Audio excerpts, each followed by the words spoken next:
Hey everyone, what is going on? It is the K2 Investing channel here. My name is Karen, and today in this video, I want to go over the 3 stocks that I have been watching during the corona pandemic and why I find potential growth in all 3 of those. A few other things I want to cover today is my weekly progress in Robinhood and how I went from $16,100 last week up to $17,000, almost $200. I'm also going to go into how I made over $6,000 this week practicing day trading on the WeBull paper trading platform.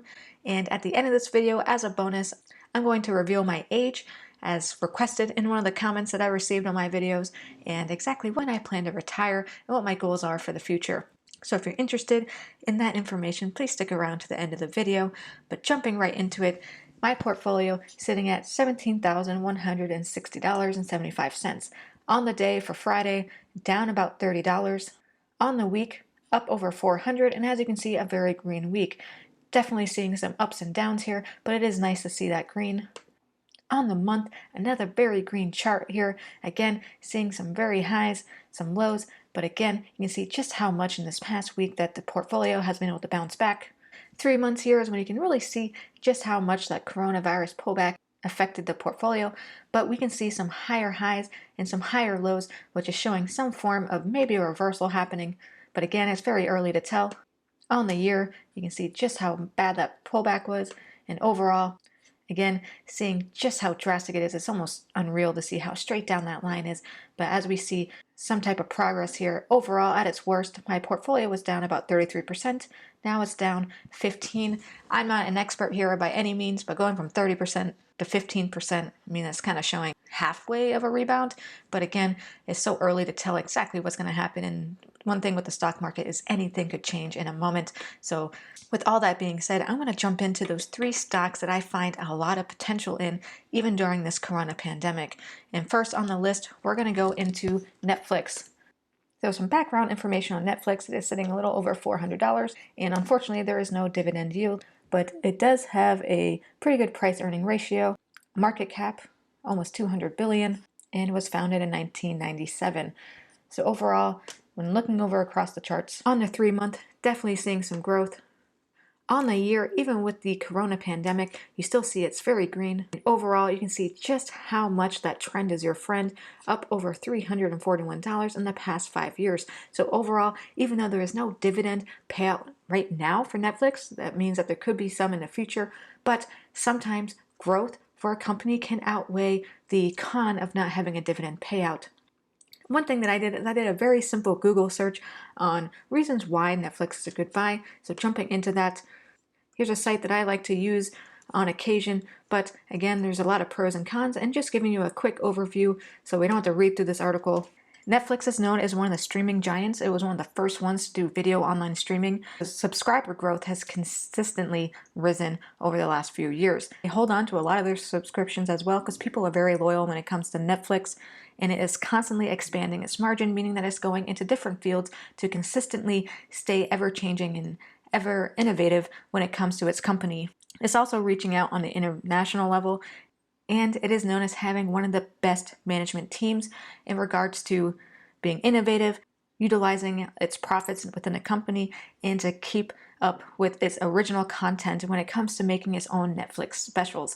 So again, Netflix overall, without that dividend payout, very good buy, and it's something that I've been consistently watching, and I do plan on adding this to my portfolio. I don't currently own any shares, but I would like to in the near future.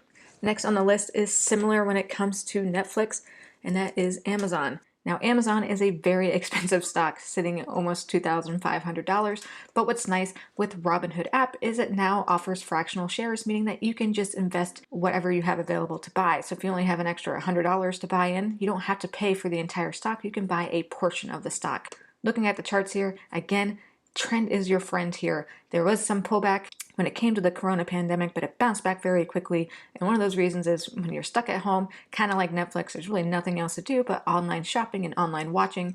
And going down below here, founded in 1944, again, no dividend yield, but one of those that the growth kind of outweighs that. Huge market cap in the trillions. And again, just looking at this trend, you kind of can't go wrong when it comes to buying into this stock. Again, a simple Google search, 10 great reasons to buy Amazon. Another article from the same website on why Amazon is great. And again, I'm going to give you guys a quick recap with my own research of exactly what those 10 reasons are. Starting out with, as you can see, it's constantly growing.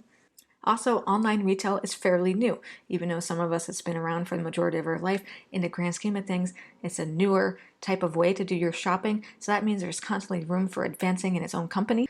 It has nothing but loyal customers. I, for one, am one of those people where I love Amazon. Usually if there's anything I'm interested in buying, I always go on Amazon to see if I can get a better price for it. And it's also very convenient to get reviews on things too. Also, Amazon offers what is called Prime, and it gives you a lot of other streaming options when it comes to music. I use Amazon Music all the time because it's commercial free. When it comes to its video content, definitely use Netflix or Hulu more often, but it has a great video streaming service. And its usage for Prime members is continually rising. Even though the price has gone up, it went from $99 a year up to $119 a year. As much as I was sad to see that rise, it didn't deter me from getting rid of Amazon Prime. It also offers grocery shopping, which is sort of a new thing that a lot of people are very interested in, especially during this corona pandemic when people are a little more scared to go out and put themselves at risk when it comes to interacting with other people. Its free delivery is huge. A lot of bigger companies like Walmart and Target are constantly trying to keep up with its free delivery. And honestly, a lot of times, even people without Prime can still get great delivery and fast delivery at free of charge.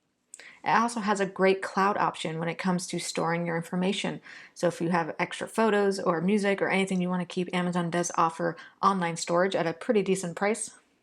Also, its retail margins are off the charts, and Amazon is known as one of those companies that consistently puts the majority of its profits right back into its company, causing its trend to stay positive, and also it gives them the opportunity to constantly upgrade its capabilities. So always adding that money back into their company means that they're going to continue to grow and continue to change their capabilities to best fit the needs of its customers. And another big thing Amazon has done recently is it's starting to go towards luxury items. So before you could just get the simple things like chargers and books and whatever the case, but now it's going very on the luxury end when it comes to different things like clothing, technology. So it's really upped its game when it comes to online retail. Now, last on the list, the third one is a kind of obvious one when it comes to this corona pandemic, and that is, surprise, surprise, Clorox. We all know that Clorox is used to disinfect and to clean things. And looking at its information, has a nice market cap, 24.4 billion, and this one does have a dividend yield of 2.17. Was founded in 1913, and looking at its trend over the last 5 years, nothing but consistent growth. We saw a little bit of a dip here, but this wasn't even during the corona pandemic. It did nothing but shoot up. Going into its dividend information, this is dividend.com, and as you can see, its overall rating is a 3. Its dividend yield is a little low at sitting at 2.1, but that's really not that bad. When I think of dividend yields, I think of if it's below a 2, it's definitely one of those long-term buy and hold because it's like a Vanguard or an ETF, meaning that it's one of those dividend giants. And if it's above a 6, usually it's a very volatile stock, meaning it goes up and down a lot. So being at a 2.1, it's right in that ratio of a pretty good payout, and it's also pretty stable when it comes to its overall company growth. So I can see its dividend history is a 5, its dividend stability is a 5, because this has been paying out for over 37 years, and it pays out on a quarterly basis, as you can see where these dividend dates are. So guys, those are real quick the 3 stocks that I have been currently watching during the corona pandemic, and even during this pandemic, after or before, I believe all 3 of these stocks were fantastic ones to get into, even if 2 of them didn't have a dividend yield. But there is a possibility that they could start doing one in the future. Going into WeBull here, I use WeBull. I do have a small position in WeBull of about $2,500, but the main reasons why I use WeBull at this moment is for its paper trading options. So this is the WeBull platform that you can download for any computer, whether it's your Windows or Mac. On the left here, here's my overall paper trading account. So every week I reset my account to $50,000. And as you can see, I made over $6,350 this week paper trading. Looking at its performance over this past week here, 5/17 through 5/23, you can see that overall $6,000 and my gain of over 12%. And as you can see, I only traded Ford this past week. So as I mentioned in one of my previous videos, that Ford is not the greatest when it comes to long-term buy and hold, but it does have a great dividend payout and it has fantastic potential, as you can see, for swing trading and day trading.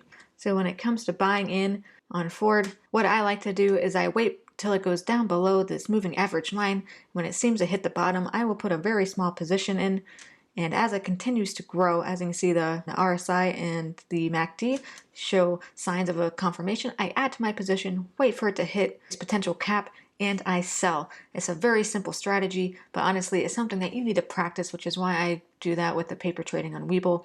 If you guys want more information, I'll leave a link below on exactly the indicators and the strategies I use to make this money. So if you're interested, watch that video. And as promised, guys, as a bonus little information about me, I'm going to reveal my age. And drum roll, please. I am 29 years old. So not that young, not that old. 29, feeling fine. And really one of my goals in life in general is to retire by the age of 40. I definitely do not want to be working until I'm 65. That does not sound like a fun time to me. I want to retire young enough that I can still have some good years to really enjoy life.